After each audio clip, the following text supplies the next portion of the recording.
So in my last video, we talked about some of the upcoming changes to DVD and how they are some of the biggest that we've seen so far. We're getting a grind reduction, we're getting matchmaking incentives, progression system, a lot of reworks, buffs, nerfs to meta perks. I think a lot of stuff that's good is coming. To start off though, Behavior has basically said, all right, we're going to increase gen speeds to counteract gen rushing. 10 seconds, not too long though, and I don't think that's too bad of a change, and 2.5% of the gen will instantly be removed and regressed when a killer kicks it. And on top of that, they're also working on making the cooldown for successful basic attacks for killer, as well as breaking walls and pallets 10% faster, which is pretty nice. It's a little like extra base kit, save the best for last. Unhooked survivors will have a 7% haste effect for 5 seconds, and a 5-second endurance effect. So we finally have base kit borrowed time. It took a while for them to finally implement that, but we finally have it. I think this is a good change. It'll stop people from getting relentlessly tunneled. These effects, these endurance and haste status effects, will be canceled out for conspicuous actions, which will fall under the umbrella category that all the actions of DS encompass. Let's take a look at meta perk changes. These are the graphs that they see for all these perks.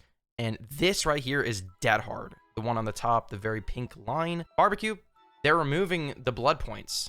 I'm not a big fan of that. I understand why they're doing it. They're already removing a lot of the grind, keeping the aura, but they're removing the blood points. I know a lot of people won't be too happy with that. I completely get it.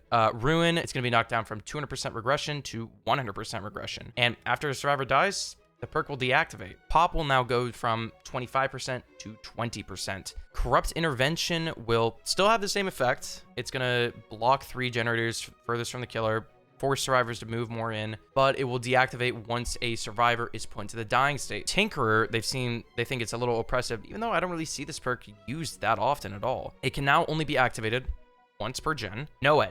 A lot of people have been waiting for a Noed change. They've experimented with changes in the past before, but it's been a while since they've done anything. The Hex Totem is going to be revealed by Aura up to 24 meters over the course of 30 seconds, telling the survivors to go get that totem and go for a save. I think that's a good change.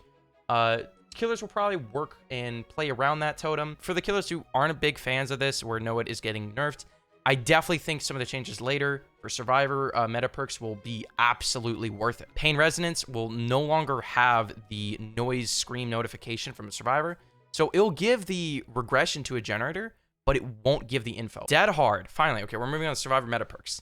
This is a change that I've been wanting for a really long time, specifically. They're removing Dead Hard for distance. That's one of the most complained features of Dead Hard. Instead, there's going to be a activatable endurance where survivor will have to time for a 1-second window, and if they get hit, they get a little extra distance, free hit. If they miss it, then they're going down. And it'll make it much easier to play against as killer, especially when there's desync and issues with connecting hits in the first place. DS. Okay, so the stun duration simply has just been reduced from 5 seconds to 3 seconds. Not too big of a change. Borrowed time. It will now extend the endurance effect for, getting off of a hook by 6, 8, and 10 seconds. I think that's a good change because I was wondering myself what they would do to borrow time if they were to put in base kit. Iron Will, lowering the grunts of pain reduction to 25, 50, and 75, and will no longer be active while exhausted. Self-care. They're reducing the healing speed to a maximum of 35%, and the efficiency bonus is going to be out the window. Spine Chill. They're removing the vault speed bonus, which is very surprising. You're not going to get a speed bonus to anything unless the killer actually has direct line of sight, nothing through walls or objects. Non-meta perks. Overcharge will now be increased from 100% to 400% over the course of 30 seconds. Eruption will be a regression penalty to 10% and a longer incapacitated effect. Knockout will be causing dying survivors to crawl 50% faster, and recovery speed will be cut to 25%. Polrophobia will now increase the speed of skill checks by 50% on top of its already reduced healing effect. Now, Dark Devotion will make it so that any time a survivor loses a health state, it will activate. So nothing where it's just special attacks. Jolt will no longer have a cooldown. So you down a survivor, breaks the gens. Down a survivor, regresses the gens. Down a survivor, regresses the gens. You don't have to wait for it. Lethal Pursuer, not too big of a change. It is literally just increasing or reading effects by 2 seconds. I think that's good because it was basically corrupt. It didn't really have that much mileage or usage. Gift of Pain will be action speed penalty increased to 10, 13, and 16%. Thanatophobia will be increased to a maximum of 22% per survivor, so a lot stronger. Monstrous Shrine is now a Scourge Hook.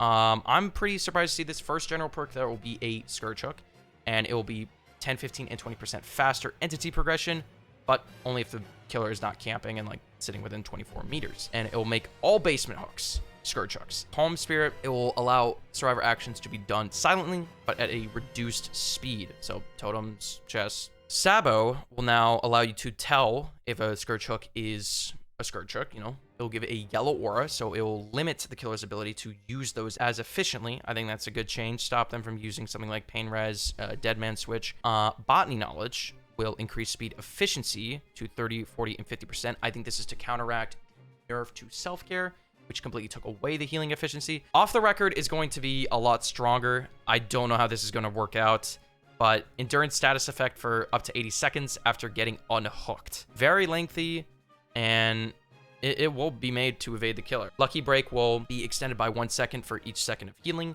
that a survivor does through trial, so making it a little stronger since they found that Lucky Break was too short. Pharmacy will be guaranteeing an emergency med kit, and it can happen multiple times per trial. Soul Survivor, increase generator repair speed by 75%, and exit gate and hash speed by 50.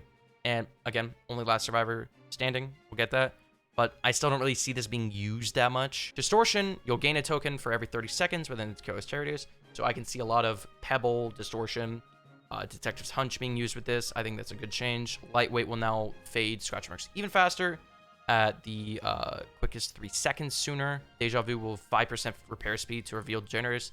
A big theme about this update is kind of like timing and whatnot.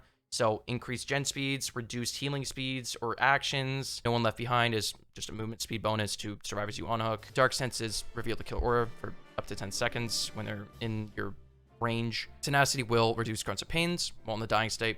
Not too big of a change either. Hope will make it so that there is no duration. I think that will increase the usage of it by a lot. Overzealous, not gonna lie, had no idea what this perk did before today.